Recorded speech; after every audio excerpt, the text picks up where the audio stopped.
Ndugu zangu ambao tumekusanyika hapa kwa ajili ya ibada hii ya misa takatifu, kwa ajili ya kuweza kuomba huruma ya Mwenyezi Mungu kwa ajili ya ndugu yetu William Vangimembe Lukuvi,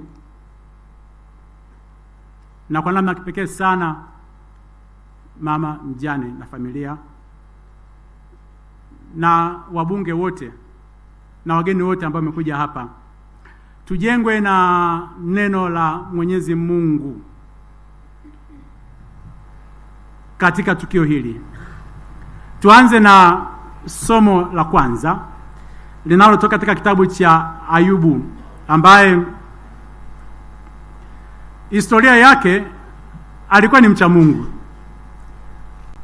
na kitendo hiki cha kuweza kuwa mcha Mungu kilimpelekea mpaka Mwenyezi Mungu akajivunia juu ya Ayubu. Siku moja shetani akapita mbinguni kule. Usisahau, shetani haogopi kwenda kwa Mwenyezi Mungu kwa sababu alikuwa huko, anaenda kwa Mwenyezi Mungu. Sasa Mwenyezi Mungu alikuwa na kikao na watu wake, ilikuwa kama ni bunge, wanapanga mipango katika swala zima la wanadamu huko. Shetani akapita. Ni kama vile ukiwa unasali au unaswali, umezama katika ibada, unashangaa kitu kinapita sharp, unaanza kuwaza mambo mengine ya ajabu ajabu, naye akapita. Alipopita Mwenyezi Mungu akasema, "Wewe shetani, umetoka wapi?" Akasema, "Nimetoka duniani." Mwenyezi Mungu akasema, "Umemwona Ayubu, mtumishi wangu mwaminifu? Hakuna mtu mwingine kama Ayubu." Shetani akamwambia, "Wewe Mwenyezi Mungu, si umemlinda? Umeweka mkono juu yake? Huyo usizani kama anakuabudu tu bure. Mguse uone kama hata kuasi." Basi Mwenyezi Mungu akasema, "Huyo hata ufanyeje ni mwaminifu." Akasema, "Basi niruhusu." Mwenyezi Mungu akasema, "Nakuruhusu Ayubu. Nakuruhusu shetani, mguse." Siku moja akasikia watoto wake walikuwa kwenye sherehe, wamekufa wote. Alikuwa tajiri wa mali zote zikaibiwa, moto ukaja ukaangamiza, akajikuta ghafla amekuwa maskini. Neno alilotamka Ayubu katika kipindi hicho kigumu, akasema, "Vyote hivi vimetoka kwa Mwenyezi Mungu. Bwana ametoa na Bwana ametoa." Akalibariki jina la Bwana. Ndugu zangu, usidhani kama unapopata magumu, misiba, matatizo kwamba umetenda dhambi. Tusidhani kama baadhi ya wenzetu, baadhi ya familia wanapopata misiba na magumu kwamba kuna dhambi imetendeka. Hapana. Kuna mengine Mwenyezi Mungu huwa anaruhusu kwa ajili ya utukufu wake. Kumbe maisha ya Ayubu zilikuwa ni tambo kati ya Mwenyezi Mungu na shetani. Huyu Ayubu akajikuta amepata misiba. Baadaye shetani akapita tena. Mwenyezi Mungu akasema, "Unaona alivyo mwaminifu?" Shetani akasema, "Amna, mguse afya yake." Ayubu alipata magonjwa. Ayubu akapata ukoma, akapata majipu. Alipopata yale majipu, wakaja marafiki zake wakasema, "Kwa ugonjwa huu uliopata Ayubu, wewe umetenda dhambi." Akasema, "Ndugu zangu, mnanifahamu, nimetenda dhambi gani?" Wakasema, "Amna, haiwezekani, ghafla misiba mara magonjwa, wewe umetenda dhambi." Aliyeleta maumivu makubwa alikuwa ni mke wake.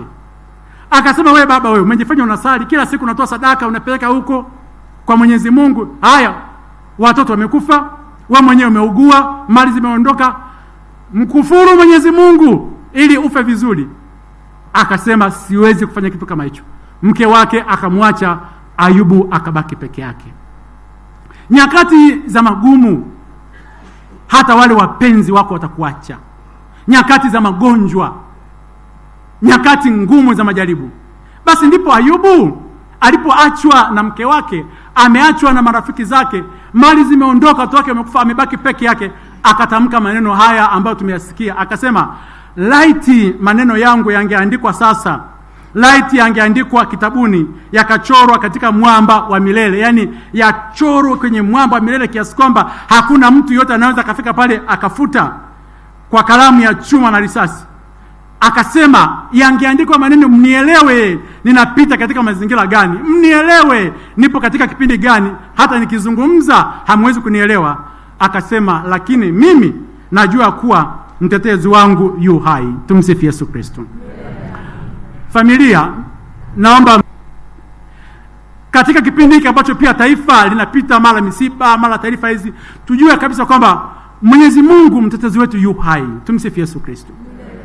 Tusianze kufikiria kwamba fulani amefanya makosa kama haya, amefanya hivi ni sababu zake. Hapana. Mtetezi wetu yu hai hadi katika mazingira magumu ya kuweza kuondokewa na viongozi mbalimbali. Mtetezi wetu yu hai. Akasema ninajua kwamba nisipokuwa na mwili, hata kama mwili wangu umeharibika, nitamuona Mungu, na mimi nitamuona mimi nafsi yangu, na macho yangu yatamtazama wala si mwingine, mtima wangu unazimia ndani yangu. Katika somo la Injili ambalo tumelisikia, tunakutana na familia moja. Hiyo familia ilikuwa na watu watatu. Familia hiyo ilikuwa inajumuisha kwamba kaka mkubwa alikuwa anaitwa Lazaro, wakawa na wadada wawili, mmoja anaitwa Martha, mwingine akawa anaitwa Maria. Familia hiyo ilikuwa inaishi eneo la Betania. Yesu Kristo alikuwa ni rafiki wa hiyo familia. Kwa nini? Ni eneo peke yake katika Biblia inazungumza kwamba familia hii ilimpokea Yesu, akawa ana sehemu ya kuweza kuishi na kuweza kulala. Aliwahi kuzungumza kwamba hana sehemu ya kuweza kuishi, hana sehemu ya kuweza kulala kulaza kichwa chake akitoka katika swala zima la majukumu huko. Watu walikuwa wanafika pale wanaponywa, wengine wanashika kanzu yake, wengine Yesu mtoto wangu anakaribia kufa, anawafufua wale wafu, anawalisha watu, lakini hawakuwahi kumkaribisha nyumbani. Ndio maisha yalivyofumbo. Watu wanaweza wakakutumia kweli na matatizo haya na shida hizi ukawa bize kutatua matatizo ya watu, hawatakukaribisha nyumbani. Mwambie jirani yako jiandae. Tumsifu Yesu Kristo. Watu ni waajabu sana. Kama hawakumkaribisha Yesu nyumbani, waseme huyu hapa ni ana matatizo. Unajua kuna kipindi, ngoja niwaambieni, mnaweza kama mmekuwa wahanga katika kipindi kama, kwa sababu nazungumza na viongozi. Watu wakakuona kwa sababu una maisha fulani, wakajua una matatizo, wakajua huo uugui, wakajua kwamba watoto wako hawakusumbui, wakajua kabisa kwamba ndugu zako hawaugui, wakaje tuna mambo, ukajikuta umerundika mambo mengi, alafu baadaye wakasahau kwamba hata wewe mwenyewe pia unatamani siku moja ukaribishwe. Karibu tukae pamoja, angalau wewe ujisikie kwamba una mapumziko, uweze kupumzika. Yesu hakukaribishwa maeneo mengine. Familia ya Betania ikamkaribisha, wakamwambia Yesu njoo, wakamwandalia pale chumba. Akitoka hapo kwenye mazunguko mingi, amehangaika, akawa anaenda anapumzika, wakamwandalia chumba. Na katika maisha tujifunze, angalau katika safari yetu ya maisha, ndani ya mihangaiko yetu yote, katika familia zetu, tenga chumba kwa ajili ya sala, kukutana wewe na Mungu wako. Bamia, vitunguu saumu, matikiti na yote yana chumba chake, lakini chumba kwa ajili ya Bwana hamna. Umejenga nyumba nzuri, umejenga kila kitu, samani hata kile ambacho tumekula jioni kina chumba chake, huwa tunakipelekea kule, lakini sehemu ya kukutana na Mungu wako aliyekuumba una. Tengeneza mahali ambapo utakutana na Mungu wako, ambapo utamwambia Bwana, nimetoka katika mihangaiko, Bwana nipatie nguvu kesho niweze kusonga mbele. Familia hii ya Betania ilimtayarishia Yesu mahali pazuri, akawa anapumzika. Tumsifu Yesu Kristo. Bwana Yesu asifiwe. Asalamu alaykum. Faida ya kuweza kumkaribisha Yesu katika familia yako, kuweza kuwa na urafiki na Yesu, kuweza kuwa na urafiki na Mwenyezi Mungu, ni nyakati yakitokea matatizo. Huyu Lazaro akaugua. Alipougua, wakaja dada zake wakatuma watu kwa Yesu. Yesu alikuwa yuko huko anahubiri maeneo mengine, kipindi kile hakuna simu, hakuna barua, wakatuma tu watu. Wakamwambia rafiki yako Lazaro ni mgonjwa. Alafu Yesu akakaa kimya siku 2 hakuja. Na yeye akajua kabisa kwamba Lazaro anaumwa. Akawaambia wale mitume wake 12, akasema rafiki yetu Lazaro ni mgonjwa. na baadaye akawaambia, akasema Lazaro amekufa. Akasema sasa ninaenda kwa sababu kifo chake na ugonjwa wake ni kwa ajili ya utukufu wa Mwenyezi Mungu. Dada zake walipoona Yesu haji waliumia sana. Na baadaye wapambe wakaanza, mlikuwa mnajifanya mnampokea Yesu nyumbani, alikuwa anapita hapa, si unajua pia. Yaani Yesu ndio gumzo la mjini kipindi kile, alikuwa habari ya mjini. Akipita watu zaidi ya 500 wanamfuata. Hasa kila siku kwenda kwenye ile familia, watu walikuwa wanatamani mbona haji kwenye familia yetu. Akiwa anaelekea kwenye ile familia ya kina Lazaro ameugua, amekufa, watu waliwacheka sana. Wakasema si mlikuwa mnajifanya mnampokea huyo? Hasa mbona hajaja kwenye msiba? Tunajua uwezo wake kwamba akinyosha tu mkono popote pale huyo mgonjwa angeweza kupona. Mbona hajamponya? Haya tuone na urafiki wenu na Yesu utakuwaje.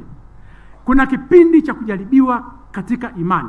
Imani inajaribiwa kupitia misiba.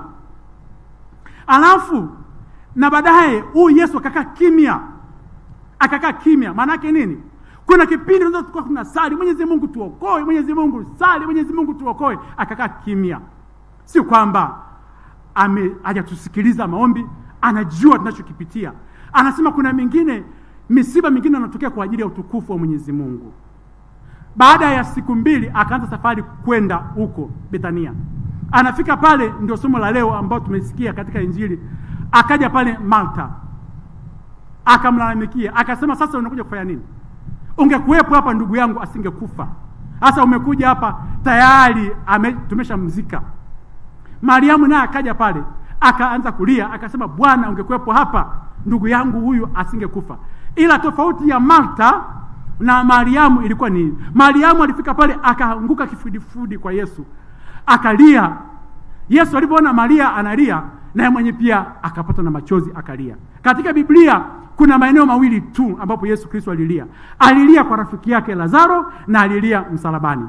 Maana yake nini? Kifo, wapendwa, hakipendezi.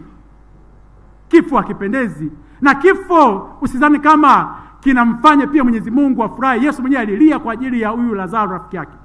Wapambe wakaanza, hasa kama anamlilia, si angemfufua, si angemponya karibu ponya wengine.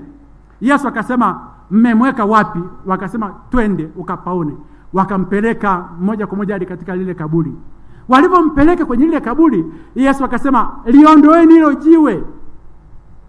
Liondoeni hilo jiwe. Kuna mambo mawili ambayo tunapojifunza hapa. Kwa nini Yesu aliwaambia wale waliondoe jiwe? Mbona yeye mwenyewe alikuwa na uwezo? Si angenyosha labda tu mkono akafanya jiwe likaondoka?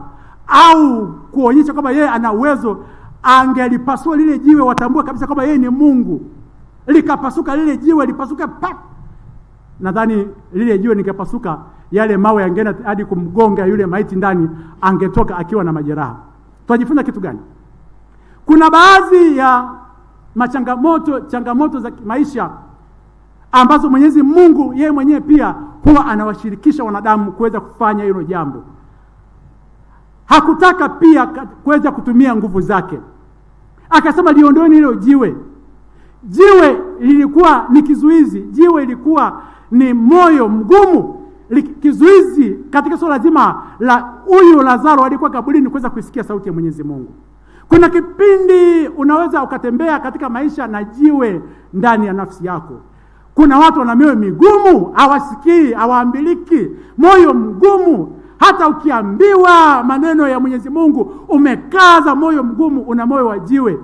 Mwambie jirani yako liondoe ile jiwe ndani ya nafsi yako.